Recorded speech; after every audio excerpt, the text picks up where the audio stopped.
Lonely millionaire CEO loses his dog, then a single mom changes everything. Caleb Monroe froze in the middle of the sidewalk, staring at the leash in his hand like it didn't belong to him anymore. Just seconds ago, Atlas had been there, calm, steady, walking beside him like always. Then a sudden metallic noise, a gate swinging open, and a split second of distraction changed everything. The leash went slack, and the street swallowed his dog without warning. Cars kept moving. People passed by. The city didn't slow down to notice what had just happened. Caleb called Atlas's name once, then again, louder this time, his voice tight in a way he didn't recognize. No one stopped. No one looked twice. It felt unreal how quickly something important could disappear while the world kept going.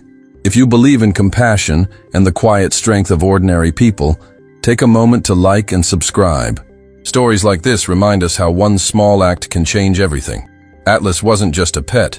He was the one constant in a life built on meetings, deadlines, and quiet nights in a perfectly clean apartment. Losing him didn't just hurt. It knocked the air out of Caleb's chest. For the first time in years, he didn't know what to do next, and that scared him more than he wanted to admit. He checked his watch out of habit and immediately hated himself for it. A flight later that day, calls waiting, a full schedule that suddenly meant nothing. Standing there, holding an empty leash, Caleb realized he was about to choose between the life he always prioritized and the one thing that made that life feel human. What he didn't know yet was that this choice wouldn't just lead him through the streets of the city. It would lead him straight into an encounter that would quietly, permanently change the way he understood help, connection, and himself. Caleb Monroe had built his life around control. He ran a successful tech company, lived in a high-rise apartment with perfect lighting and spotless surfaces, and moved through his days guided by schedules and performance metrics. People admired him for his discipline and focus, but very few actually knew him. He didn't invite people over. He didn't linger after meetings. His world worked best when it stayed quiet and predictable. At home, that silence was broken by Atlas.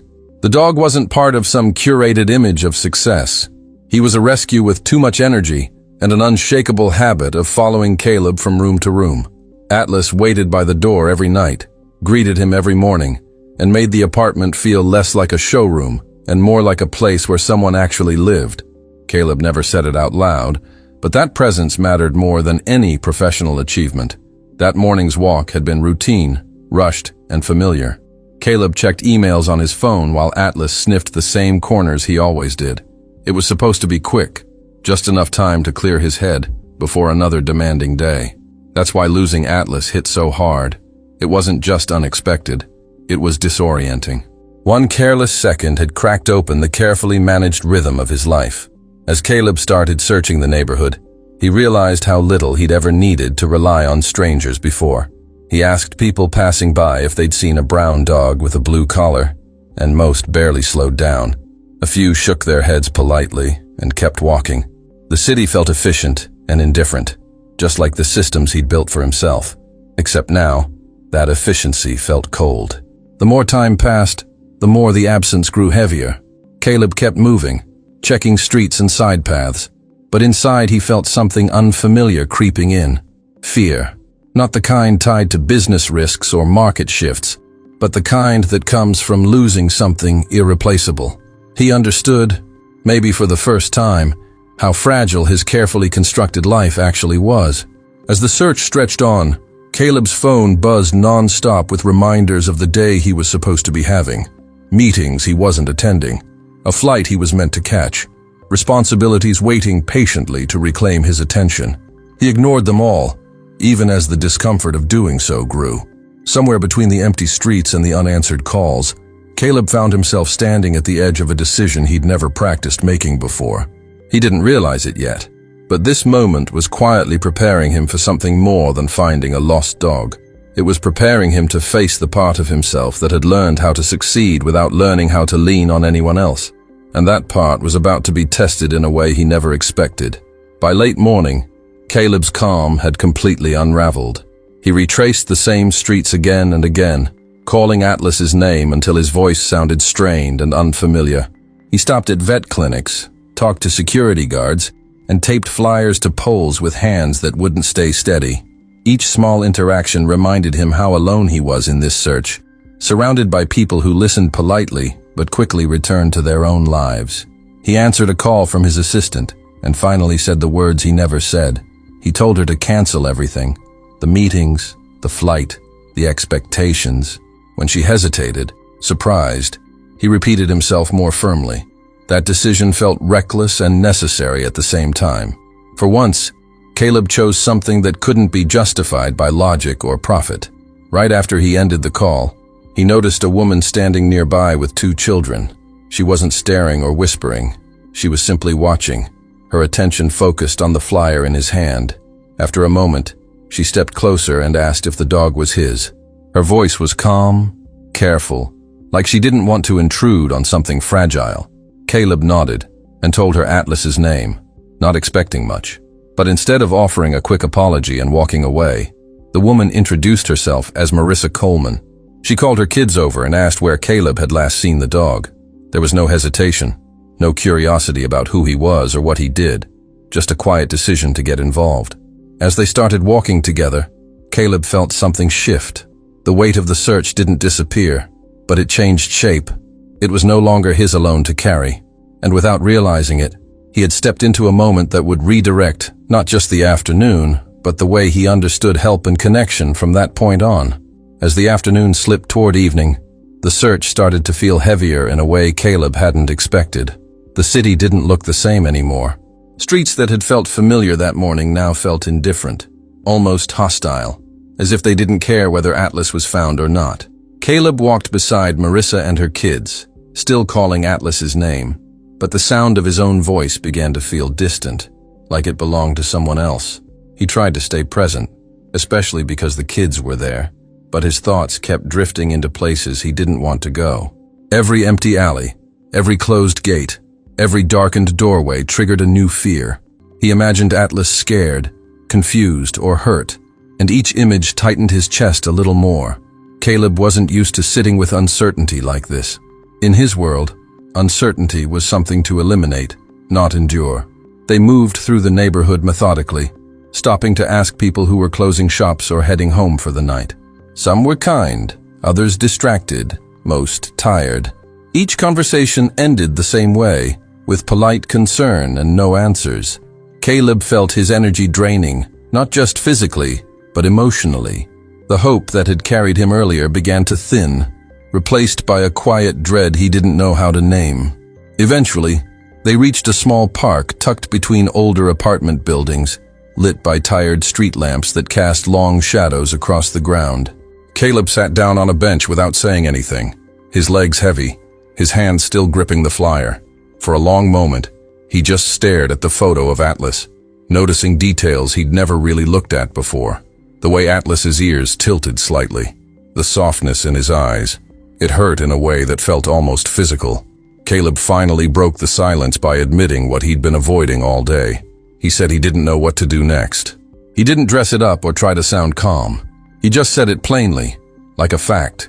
Saying it out loud made him feel exposed, but also oddly lighter, as if naming the fear gave it less power. Marissa listened without interrupting, her presence steady and unhurried. Instead of offering reassurance or quick optimism, Marissa acknowledged the fear for what it was. She told him that being scared didn't mean he was weak or giving up. It meant he cared. Hearing that stopped Caleb in his tracks, because no one had framed fear that way for him before.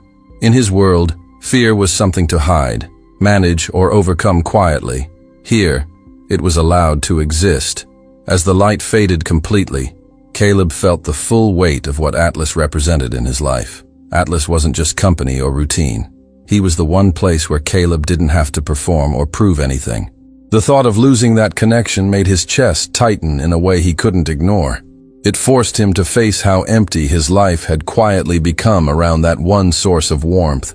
When Marissa stood up and suggested checking one more area, a narrow service corridor behind older buildings, Caleb didn't question it. He stood and followed, trusting her instincts because he had none left of his own. He didn't know whether this path would lead to Atlas or another dead end. But as they walked, Caleb understood something important. The deepest part of this moment wasn't just about finding his dog.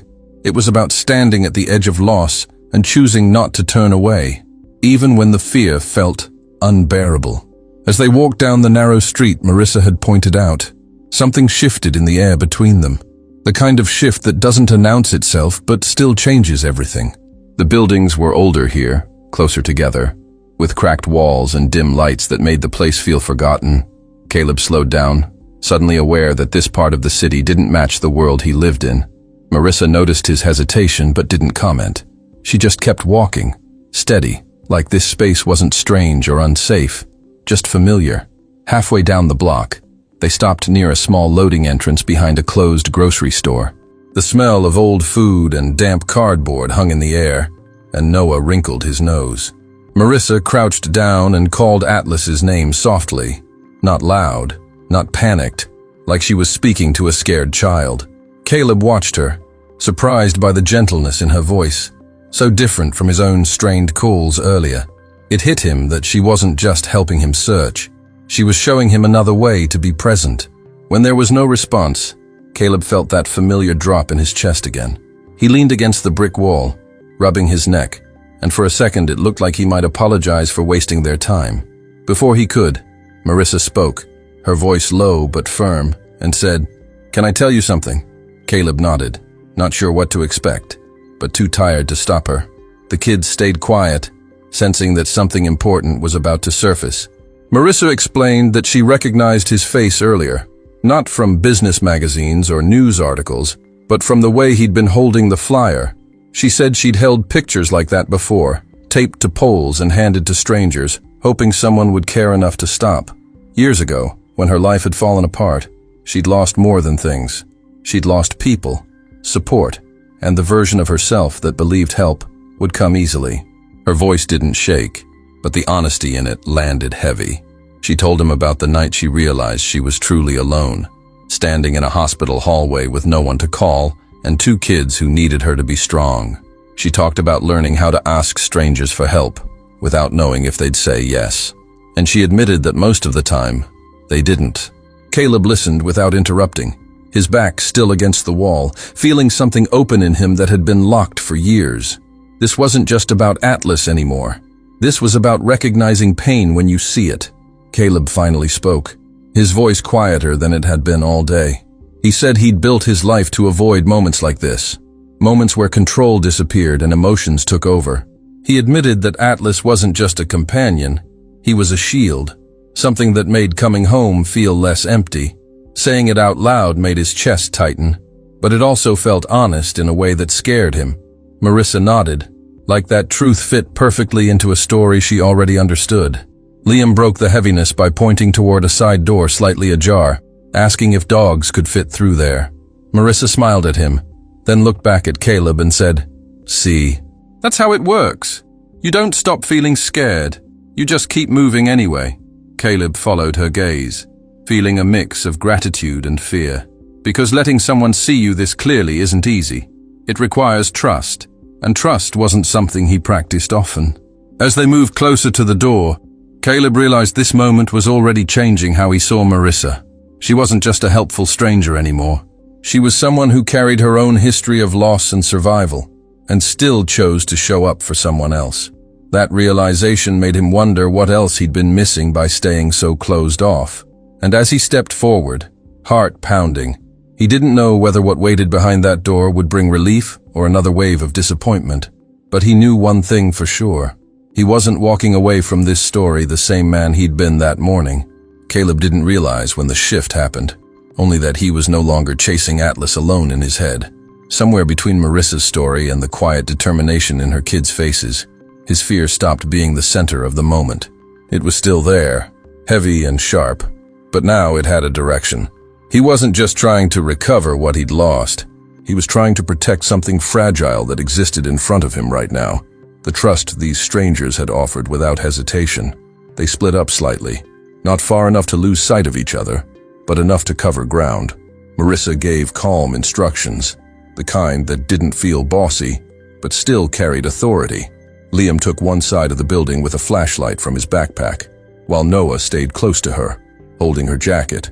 Caleb followed Marissa, matching her pace, feeling a strange sense of purpose replace the panic that had ruled him all day. This wasn't about speed anymore. It was about care.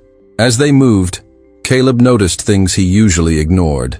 The way Marissa checked in on her kids without breaking stride. The way Liam listened, really listened, when she spoke. The way Noah kept glancing back at Caleb, like he wanted to make sure the grown man was okay too. That small detail hit Caleb harder than he expected. No one had checked on him like that in years. Not without an agenda, not without expectations attached. They reached the back of the building and found nothing but shadows and old crates. The disappointment pressed in again, but this time Caleb didn't shut down. Instead, he said out loud what he was feeling, admitting he was scared they were running out of time. Marissa didn't rush to fix it or dismiss it. She said, "Yeah, we might be, but that doesn't mean we stop showing up." The simplicity of it made Caleb swallow hard, because he realized how rarely he showed up for anything that couldn't be measured or rewarded. Caleb offered to call more people, to use his network, to pull favors if he had to. Marissa shook her head gently and said, "Right now, you don't need power. You need patience."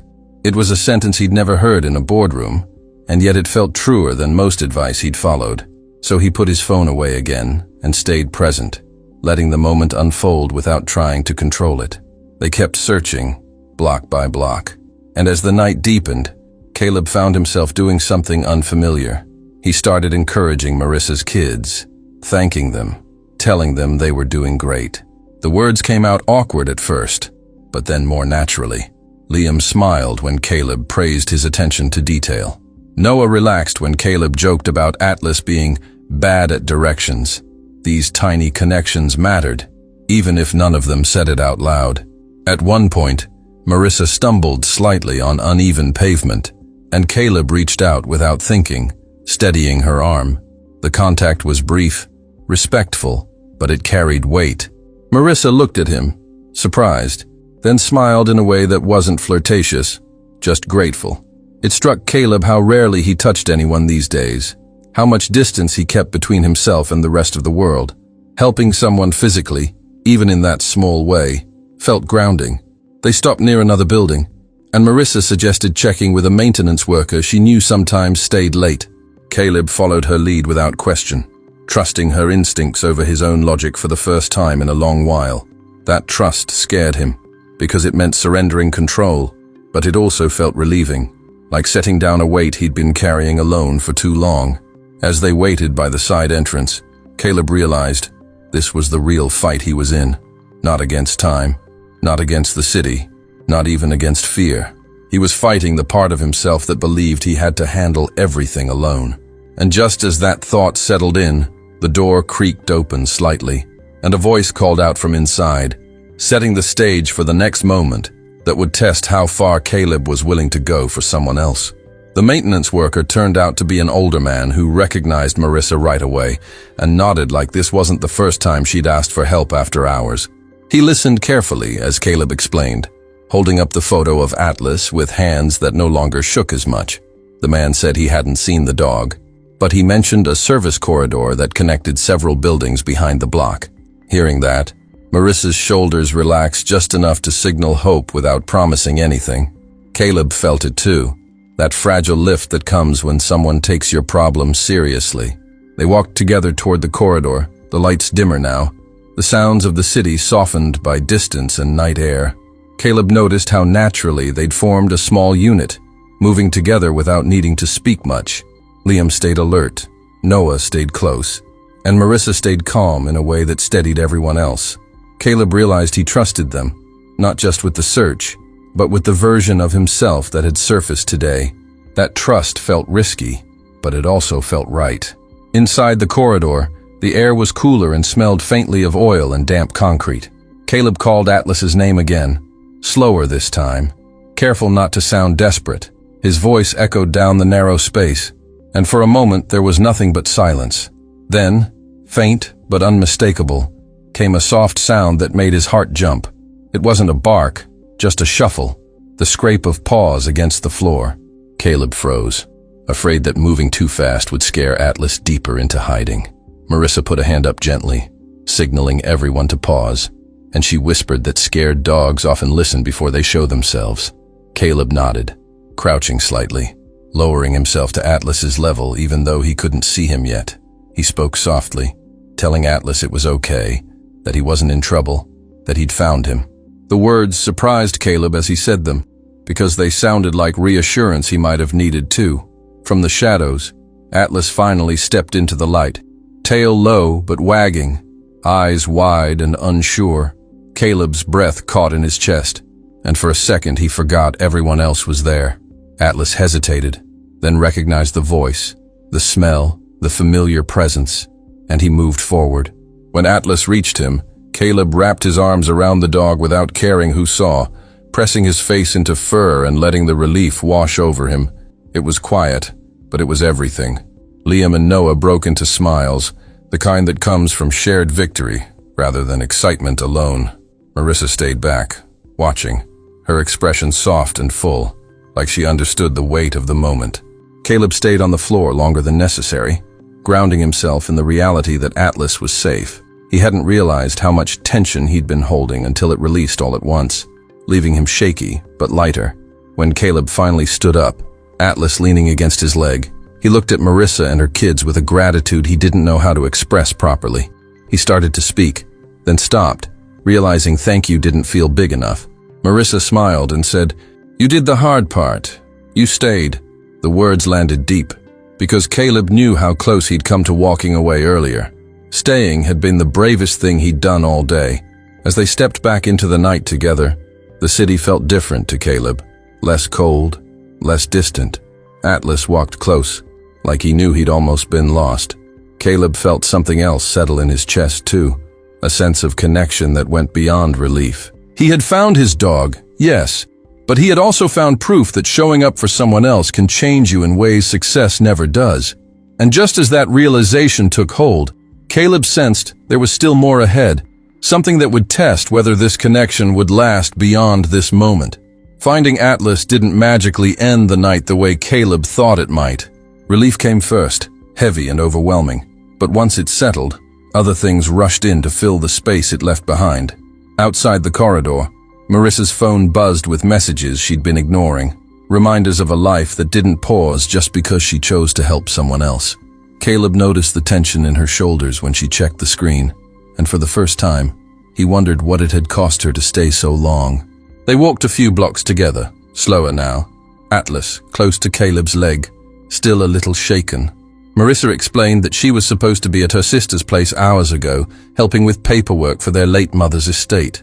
She hadn't mentioned it earlier because it didn't feel important compared to a lost dog and a man on the edge.